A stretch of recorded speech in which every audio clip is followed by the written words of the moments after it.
بسم الله والحمد لله والصلاة والسلام على رسول الله صلى الله عليه وسلم. اما بعد، السلام عليكم ورحمة الله وبركاته. از ثوبان رضی الله عنه فرمودند که پیغمبر اکرم صلی الله علیه و سلم فرمود: ان الله زوى لي الارض فرأيت مشارقها و مغاربها. میگه این الله زوا معنی چه دارد؟ که این الله عز و جل برای من زمین جمع کرد، گرد آورد، هم خیلی گرد آورد که هم خیلی حجم میشید که من همه طرفی، یعنی همه طرف زمین دیدم، همه طرف زمین. حدیث میگه که مشرق و مغرب دیدم، به من نشون داد زمین هم جمعش کرد که قبضش کرد و جمعش کرد که من همه چی، همون درازی و دوری و همه اینا، همه چی را حتی که مشرق و مغرب چی دیدم. باز یا که میگه ان ربی، ای پروردگارم، در روایت دیگر زوا یعنی زمین هم چه کرد که من همه زمین دیدم، مشارقش یعنی که مشرق و مغرب دیدم. بعد میگه که و ان ملک امتی سیبلغ ما زوا لی منها، یعنی که ملک امتی من، ملک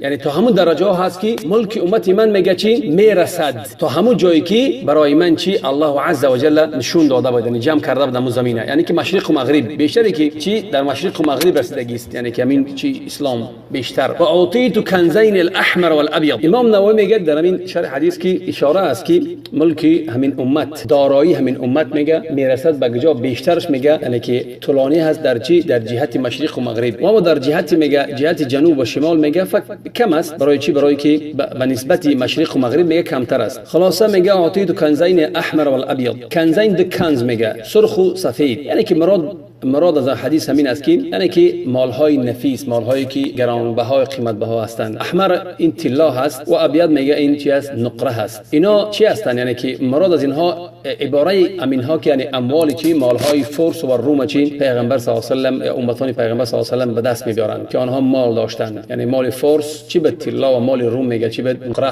یا که عکس. خلاصه بعد میگه که و این سألت ربی لامتی ان لا يهلكها بسنه بعامه، یعنی که گفتیم که همون مالی چی، مال فرس و روم چی در خلافه عمر رضی الله عنه گرفتن، ضبط کردن، گرفتن و مال آنها را تقسیم کردن در مدینه، حتی که تاجی کسرا را آوردن، اونی در سر می انداخت تاج، و همه همون چقدر قیمت باش آوردن، چه پیغمبر صلی الله علیه و سلم خبر داده بود. بعد گفت که و انی سألت ربی لامتی، من پرسیدم الله پروردگارم را برای امتم پرسیدم، یعنی که این از مهربانی و شفقت بچی، شفقت یعنی که مهربانی و دلنرمی پیغمبر اکرم صلی الله علیه و سلم برای امتش است. گفت که الا یهلکها بسنه عامه، بسنه ای یعنی که نیست نکند، هلاک نکند امتی من بچی بسنه یعنی قحطی عام، یعنی که امون قحطی همه امت اسلامی را در بر گیرد. نه، الله پرسیدم که با یک قحطی عام که مثل امتای پیشتر الله نیست میکرد، الله پرسیدم که با یک قحطی عامی که همه را در بر میگیرد، همه امتی من را نیست نکند. نه که قحطی بعضی جای دولت‌های مسلمانان را قحطی میشود، بعضی گش نمیشود، یعنی همش الله با قحطی نیست نمیگند، با گرسنگی و قحطی، یعنی که عمومی نمیشود در همه دولت‌های مسلمان، نه که در بعضی دولت‌های مسلمان میشود، در بعضی گش نمیشود. برای همین چیزی که الله میگه ولقد اخذنا آل فرعون بالسنین، طيب که الله عز و جل چی آل فرعون ما با چی با قحط و با چی با خشسالی نیست کردیم. و دعای پیغمبر صلی الله علیه و سلم همینجا بود که الله عز و جل یعنی که نازل نکند قحطی را و خشکسالی را به امت محمد صلی الله علیه و سلم. برای چی؟ برای وقتی که قحطی و خشکسالی که آید همه امت نیست می شود. باز گفت که و الا یسلط علیهم عدوا من سوى انفسهم، کافرا یعنی الله کافرا را به مسلمانان تسلط، یعنی که خیلی تسلط بر بالای مسلمانان، دشمناشون بر بالای مسلمانان هیچ وقت هرگز الله عز و جل چی تسلط نمیکند، یعنی کافرا را، یعنی کافر بر بالای مسلمان هرگز در سرش نمیماند که مثلا ظلمش کنن و بکشنش همش نه یک بار.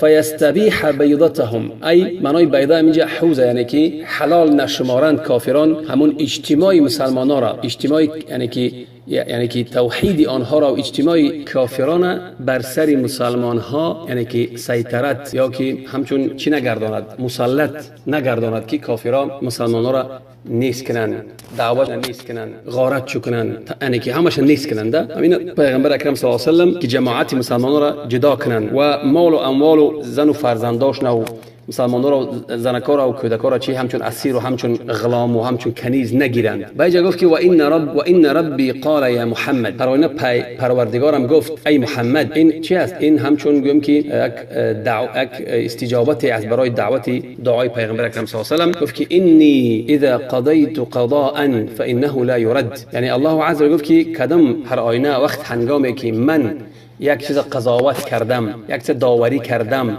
یک چیز حکم کردم، قضاوت یعنی یک چیز که داوری کردم، حکم کردم، حکم جاری کردم، هیچ کس اون چرا، هیچ کس قضا و قدر من یعنی که برگرداندن نمیتوند. اون چیزی که من حکم کردم همو جاری است، همو روان است بر سر هر یک کس، او را هیچ کس رد کردن نمیتواند. یعنی رد قضا و قدر الله هیچ کس نمیتواند و قضا و قدر الله هم وقت چی است؟ هم وقت نافذ است و اجرا شونده است. هیچ کس راهی قضای الله، داوری الله گرفته نمیتواند. بعد گفت که و انی اعطیتک لامتک الا اهلکهم بسنه بعامه، ای گفت من دادم برای امتت آن چیزی که تو دعا کردی، مرا من دادم به امتت. ای من امتی ترا دعای ترا مستجاب کردم. و قحطی را عمومی عام برای همه یعنی که با قحطی و با خشسالی همه دولت‌های اسلامی را، همه مسلمان نیست نمیکنم. قحطی را به آنها را در بعضی دولت‌ها که قحطی باشد در بعضی گشت نیست، مثل امت‌های پیش من، یعنی که امت‌های پیش قحطی را میفرست، میشه چه فرعون بود هم خیلی میفرستاد قحطی را برای مردم، خشسالی را مردم از گشنگی میمردن نیست میشه. یعنی که امتی ترا گفت من همشه نیست نمیدونم، در بعضیش قحطی باشد در بعضی دیگهش قحطی نیست، یعنی که بعضی دیگهش کمک میکند خلاصه. و در اینجا وقتی گفت که و الا اسلط علیهم عدوا من سوى انفسهم، یعنی که من تسلط نمیکنم دشمن بر ضد چی؟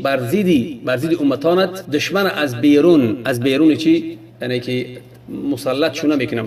این دویم دعوتی که بود که ولو اجتمع علیهم من اقطارها حتی یکون بعضهم یهلک بعضا و یسب بعضهم بعضا. این میگه دویم دعوتی که بود الله استجابت کرده برای پیغمبر صلی الله علیه و سلم معلق است. یعنی وقتی که معلق به چی است؟ یعنی معلق به همین است که مادامی که امتی تو یک جایه است، کلمش یک جایه است، یک در حق هستند، یعنی که جمع هستند، کلمشون یک کلمه هستند، در گرد یک کلمه جمع هستند، در گرد توحید مثلا میگم جمع هستند، پراکنده نیستند. من یگان دشمن بر ضد آنها، از کافران بر ضد آنها چی نمیکنم؟ راهنما نمیکنم دشمن. اما وقتی که امتی تو جدا شد، پراکنده شد و بین آنها جنگ شد، زد خورد شد، نبرد شد بین آنها و بعضی آنها بعضی دیگهش نه همچون چی؟ همچون اسیر و همچون کنیز و همچون غلام گرفت. پس در اون حالت چی؟ من آنها را جزا و سزا میدهم. جزا و سزا میدم است که دشمن خارجه را به سر آنها مسلط میکنم. دشمن خارجه را یعنی دشمنا را، کافرها را بر سر آنها چی؟ مسلط می‌کنم که آنها را چی؟ با آنها بجنگند زید آنها. قول ولو اجتمع علیهم من اقطارها، حتی که اگر که جمع شدن همه کلمه مسلمان همش جمع شدن، بین آنها اختلافی نبود، یگان جنگی نبود، اگر که همه کافران جمع شوند، اگر کلمه مسلمان یکی باشد، توحید باشد بینشون، یعنی که یک چی باشند، یک جان و یک دل باشند، پراکنده نباشند، همه اهل زمین اگر که برخیزد به جنگ مسلمانان و خواهد که ملک مسلمانان را بگیرد به زوری، پس هرگز نمیتوانند. برای چی؟ برای کلمه مسلمانان همش یک جایه است، یک تن و یک دلند، هیچ کس آنها را مغلوب و خسارت دادن نمیتواند، زیان رسوندن نمیتواند. وقتی که اختلاف کردن بینشون، جنگ کردن بینشون، پراکنده شدن، بعدش مالی بعدش دزدید و گرفت، پس برای آنها من عقوبت میدهم، دشمن بر بالای آنها مسلط میکنم، کافرها را. پس این در وقتی چی بود؟ همینا همش حاصل شدن، همش روی دادن. وقتی که در عهد پیغمبر، در عهد ابوبکر بعد پیغمبر صلی الله علیه و سلم، در عهد خودش پیغمبر صلی الله علیه و سلم، در عهد ابوبکر رضی الله عنه و در عهد عمر، وقتی که همه مسلمانان در خلافت ابوبکر و عمر و نصف از چی عثمان رضی الله عنه یک جایی که بدن، همه کافران از اونها میترسیدن، یگان کس به سر اونها هجوم کردن نمیتونست، همه را کشایش، همه را فتح کردن، دعوتای کافر را ضبط کردن، گرفتن، اسلام جاری کردن، اسلام پهن کردن، نشر کردن. همه امتهای دیگه از اونها میترسید، کافران از آنها میترسیدن. یکی وقتی که در خلافت عثمان رضی الله عنه، وقتی که فتنه سر زد به سبب همون یهودی که خود دعوای اسلام میکرد، عبدالله ابن سبا، بس بر ضد مسلمانان، خلیفه مسلمانان عثمان رضی الله عنه، وقتی که مردم به شوریش انداخت بر ضدش،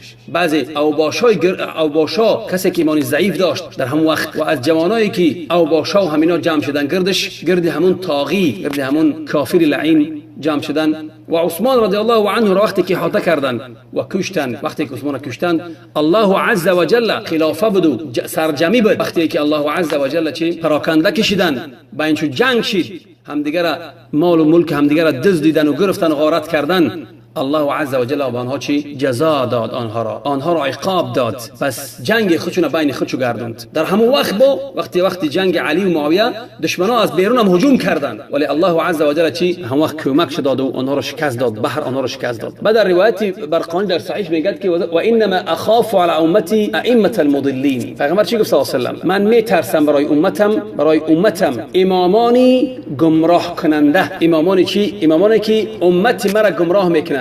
در روایت مسلم میگه که انما اخاف علی امتی ائمه المضلین. این سبب دیگر سببی است که یکم سبب اختلاف بود بین مسلمانان، وقتی اختلاف کشید پراکنده کشیدن چی الله عز و جل به سر آنها دیگر کافرها را چیکار مسلط کرد. سبب دیگه این است که پیدا شدن دعوتگران فتنه، دعوتگرانی به گمراهی دعوت میکردند. آنها دیم سبب بدن برای چی؟ برای هلاک مسلمان ها و برای جدا کردن و پراکنده کردن سرجمی مسلمان ها. و دشمن بر ضد مسلمان ها چی شد؟ مسلط شد. دعوتگرای فتنه، دعوتگرای پراکنده کن. والائمه میگه جمع امام است. ائمه جمع یک مفردش میگه امام باید چی باشد؟ امام باید نمونه باشد که انسان او را پیروی کند. پس وقتی که امام به گمراهی دعوت کرد، قدوه که نبود، نمونه که نبود، به گمراهی دعوت کرد، پس امت گمراه میشود، بین آنها بدی سر میزند. و امامانی میگه ائمه المضلین کیان؟ امامان گمراه کننده کیان؟ میگه که امیرانی که امیرای گمراه مینه مردم، عالمایی که گمراه میکنند، عالمای پادشاه، و بنده هایی که گمراه میکنند و دعوتگرای گمراه من، همه اینا در بر میگیرد. همش امامان، هر یک از همین میگه امام ها گمراه میکنه مردم. اگر امت برای کج برند، برای کج که بردن امت به هلاکت میزند. اگر امت برای راست برند، دعوت حق کنند، به چی میبرد؟ امت به نیکی و به بهبودی میبرد. باز در حدیث دیگر میگه که دعات علی ابواب جهنم، دعوتگرایی که در دروازه های دوزخ هستند، کسی آنها را پیروی کرد میگه در دوزخ میپرتاب. پیغمبر گفتن صحابگان که صفهم لنا یا رسول الله، گفت که آنها را به ما وصف ده، گفت که هم قوم من جلدتنا، ای آنها از یعنی که از ما هستند، پس ما باید آنها را بر حذر باشیم از آنها. برای همین این گمراه کنندهان، این اماما، این پادشاهان گمراه کننده، اینا حاضر معلمن به مردم که چخیل گمراه میکنن، چخیل مدخلیا و مرجیتا و دیگر و خوارجیا و تکفیریا و امت اسلامی را پراکنده کرده استند، امت اسلامی را پراکنده میکنند. برای همین انسان باید بین این باشد، بین اینها، نه مرجیت و نه تکفیری، نه غلو باشد، تکفیر کردن همه عالم و همه کسی هست، و نه او قدر سستی که کسی که الله و رسولش او کافر گفته است او را کافر نگن. پس چی گفت؟ و اخاف علی امتی ائمه المضلین اذا وقع علیهم السیف لم یرفع الی یوم القیامه. که وقتی که بین آنها پیغمبر میترسید پیغمبر صلی الله علیه و آله که وقت در امتش سر شد، آغاز شد، شروع شد جنگ بین مسلمان ها، پس شمشیر گذاشته نمیشود تا روز قیامت. ای جنگ دوام می‌یابد تا روز قیامت. این یک بلا و مصیبت دیگه برای مسلمانان است. کم بلا که مسلط شدن کافران برای بزید مسلمانان. دیگه همین است که بین مسلمانان جنگ کشید، سر کشید، همچون عقوبت برای آنها تا روز قیامت چی؟ تا روز قیامت دوام میکند و تمام شونده نیست تا روز قیامت. هنگامی که خلیفه راشد امیرالمومنین عثمان کشته شد، تا هنوز جنگ یعنی که بین مسلمان ها دوام دارد و تا روز قیامت. ولا تقوم الساعه، چگه ولا تقوم الساعه حتى يلحق الحي من امتي بالمشركين. پیغمبر چی گفت که بر روز قیامت برپا نمیشود تا آنی که مراد در اینجا است که قبیله های هستند که معنای یلحق معنای چی؟ معنای پیروی میکنند، یعنی که روز قیامت برپا نمیشود تا آنی که پیروی میکند از امتی، قبیله از امتی من مشرکا را میگه پیروی میکند، یا که میروند به همون دولت‌های همانا با آنها زندگی میکنند، با آنها در دولت آنها با آنها انس و محبت پیدا میکنند، آنها را دوست می‌دارند، ولا و البرا میشود، یا که در دولت مسلمانان زیست و زندگی میکنند و بچی به منهج کافران زندگی میکنند. همون منهجی که برای آنها گذاشته میشه دموکراسی، مثلا برای آنها گذاشتن به همون منهج و به همون حال و به همون برنامه‌ها زندگی میکنند، به منهج کافران، و از اسلام روی میگردانند و مرتد میشوند. خیلی که همین خبر میاد پیغمبر صلی الله علیه و آله همین شده ایستاده است و رفته ایستاده است. بعضی از آنها میگه بدعات کافران زندگی میکند، دین فراموش میکند، هم خیلی میشود هم خیلی مثل کافران، دوزاری کافران، اینا به ما را خدمت میدن، اینا به ما را پول میتین، ما قطعی زندگی میکنیم، آدمای خوبن، اختیار میدن زندگی قطعی کافران. همچون کافر همچون کمونیست و همچون به دین اعتقاد ندارن، علمانی و دموکراتی و فلان بسمدان زندگی میکنن، به دین تماما اهمیت نمیدن، زید دین مبارزه این بر اصلا. پس همین پیغمبر میگه چی؟ اونها پیروی چی کردن؟ لا تقوم الساعه حتى يلحق الحي من امتی بالمشركين.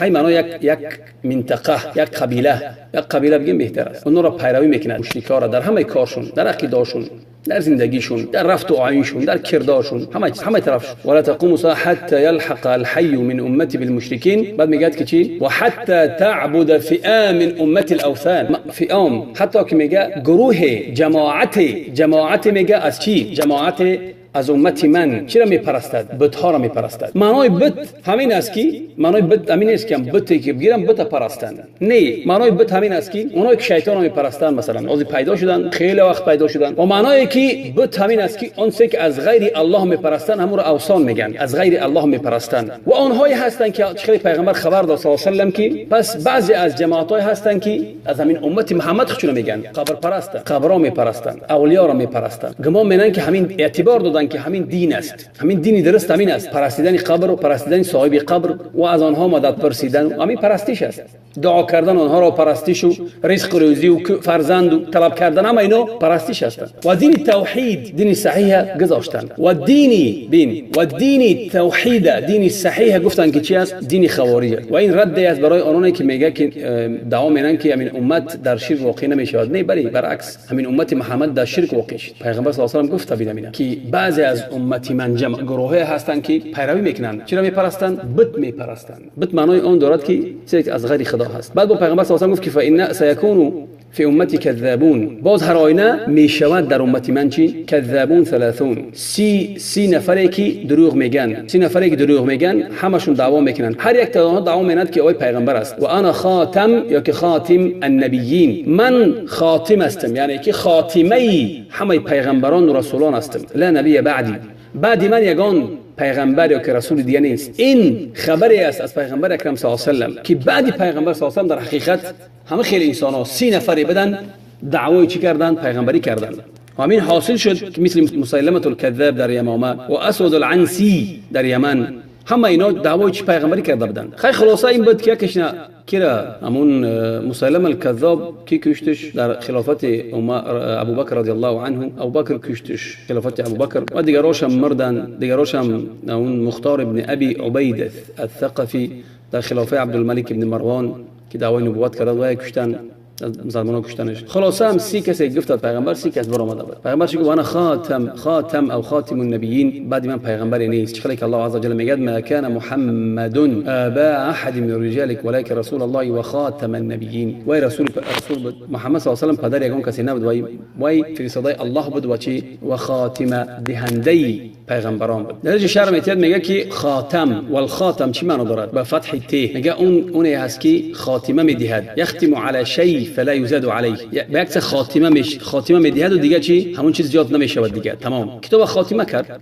تمام دیگه از اون چی نیست، یعنی که گذاشت ختم بر بالای او، پس زیادی نمیشود. معنای دیگر به لفظ خاتم به کسره میگه این اسم فاعل است. پس پیغمبر اکرم صلی الله علیه و آله میگه چی از خاتمی پیغمبران. خاتم ای معنای چیه؟ معنای که پرکننده شون، یعنی پرشو کرد و بعد اون عددشون پر کرد، بعد اون دیگه پیغمبری یا که رسول فرستاده نیست دیگه. بخوای با تاکید کردین انا خاتم یا خاتم النبیین، گفت که ولا نبی بعدی، ما گفت که بعد من چی؟ نبی دیگر نیست. تاکیدش کرد که بعد من دیگر نبی نیست. کسی که دعوا میکند وای دعواگر است و دروغگو است و چی؟ و دعوای اساس ندارد. بعد پیغمبر صلی الله علیه و چی گفت که ولا تزال طائفه من امتی على الحق منصوره لا يضرهم من خذلهم ولا خالفهم حتى ياتي امر الله تبارک و تعالی. گفت یعنی طائفه است از امتی من، طائفه هست که طائفه یک مقداری کمی است، یعنی بسیار نیستند، برای که اهل باطل بسیاره. اهل حق کم است، یعنی که باقی است، طایفه است که باقی است از امت پیغمبر صلی الله علیه و سلم، باقی است، بر حق باقی است، حق در جانب اوست. علی الحق گفت که چی؟ علی الحق ظاهرین، ای بر حق ظاهرا، ای بر حق غالبا، بر حق غالبا، لا یضرهم من خذلهم، یعنی که یگان ضرر آنها را نمی‌رسد کسی که آنها را خیانت شو هم کند، یعنی که بدی هم کند به آنها، چی فتنه‌ای باشند، همه این فتنه ها میگذرن و آنها را یگان از این فتنه ها و از این ضرر رسانی هایی که میرسونن آنها را یگان ضرر نمیرسد. آنها در حق پایدارن و هم وقت پیشن و پیغمبر عددشون معین نکرد و جاشون معین نکرد. عددشون میگه گاهی کم میشود گاهی زیاد میشود و مکانشون هم یک مکان معین نیست، گاهی شاید که در مشرق باشن، گاهی شاید در مغرب باشن، گاهی از عربا باشن، گاهی از چی، گاهی از عرب، گاهی از غیر عرب. مهم که طایفه هست که همه وقت چی است؟ ظاهر از غالب است.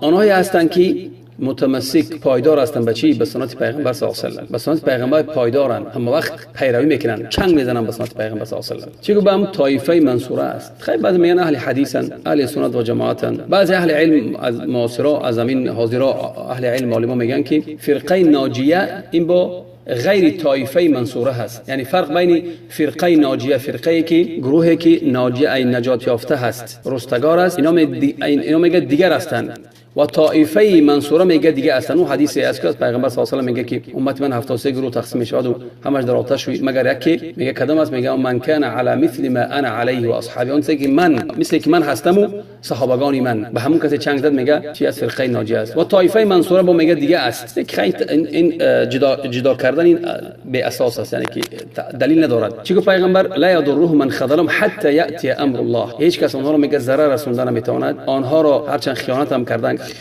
که آنها را شکستن نمیتونند، آنها وقت پایدارند هستند. برای که سخن پیغمبر است از هوا سخن نمیزند تا آنی که امر الله نیاید، یعنی که تا آنی که پیش از روز قیامت، یعنی که تا آنی که روز قیامت میاد و ارواح روحای اهل ایمان الله میگیرد و یک هوای یا شمال میاد، شمال نیک و خوشبوی فارغ میاد که در آخر زمان پیش از روز قیامت روحی هر یک مؤمنه و مؤمنه را میگیرد و در زمین فقط باقی میماند همون بدترین آدمان و همون وقت بر روز قیامت برپا میشه. خلاصه این بود کمتر خلاصه درباره همین حدیث. سپس در این حدیث از حدیث ما چی استفاده میبریم؟ های حدیث بزرگ به دلالت میکند بسیار به مسئله های بزرگی. مسئله یکم همین است که در این مسئله همچون دلیل از دلیل های نبوت پیغمبر صلی الله علیه و سلم، دلیل های آشکار پیغمبر صلی الله علیه و سلم میگه در این حدیث که یعنی هر آینه الله عز و جل برای من زمین خرد کرد که نزدیک آورد که من حتی مغرب مشرق دیدم. این یکم دلیل نبوت شد. دویم دلیل نبوت همین است که پیغمبر صلی الله علیه و سلم چی گفت؟ دارایی امت من میرسد اون قدری که الله مرا زمین نشان داد به همونجا میرسد، یعنی که به مشرق و مغرب میرسد. سوم همین است که پیغمبر اکرم صلی الله علیه و سلم خبر داد که این امت پراکنده و جدا میشود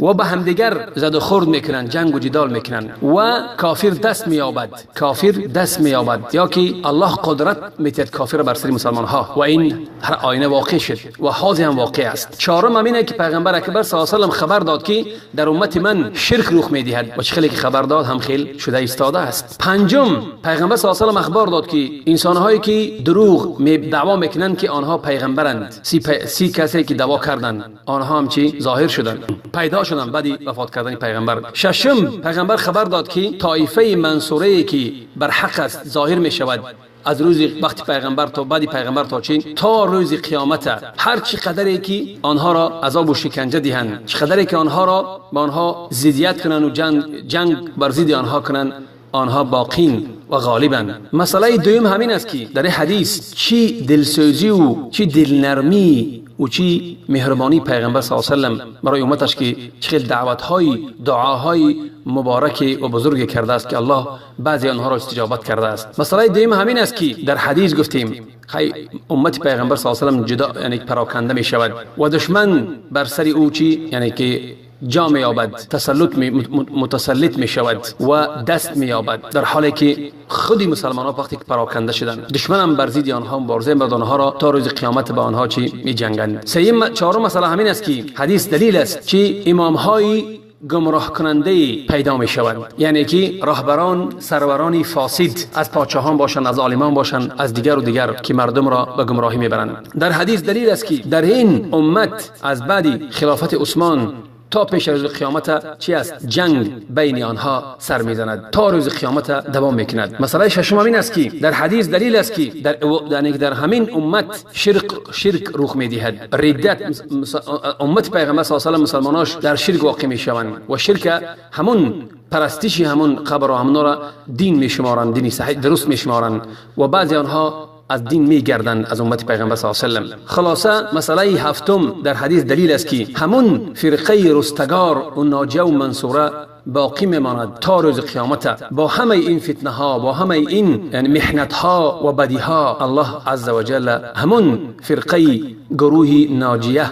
رستگار را از همه این بدی ها و از همه فتنه ها و از همه دشمنان اسلام آنها را ایمن نگه می دارد و طایفه است که حق و مبارزه برد بر ضد باطل. خیلی خوبتون میفهمید که سبب تفریقات چی سازی همه گروه شدگیان، همه طرف گروه هر کس دعوا میکند که من در حقم شما در باطله. بعضیاش صوفیان، بعضیاش ماتریدیان، بعضیاش اشعریان، بعضیاش مدخلیان، بعضیاش تکفیریان.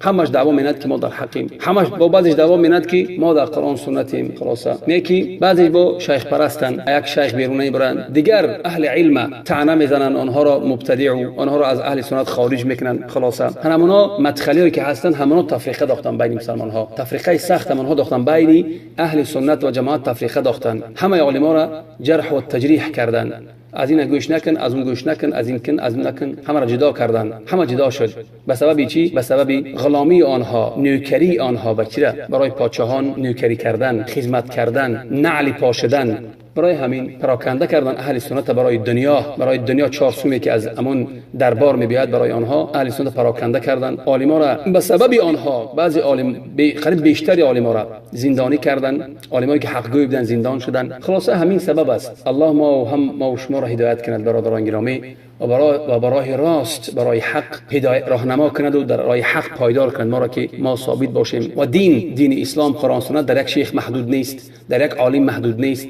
انسان باید کوشش کند که نه همه وقت به یک متعصب به یک عالم شود، نه، قول حق در کجایی که باشد انسان باید به قرآن سنت دلیلی صحیح باشد، انسان باید او را قبول کند، از کسی نباشد. این عقیده اهل سنت است. اونایی که میگن که ما باید از این قبول نکنیم از اون قبول نکنیم، اونا خودشون اهل سنت نیستند. برای همین کدام انسانی که حق گفت انسان باید حق چی قبول کند. این عقیده اهل سنت است. والسلام علیکم و رحمت الله. اقول قولی هذا واستغفر الله لي ولكم.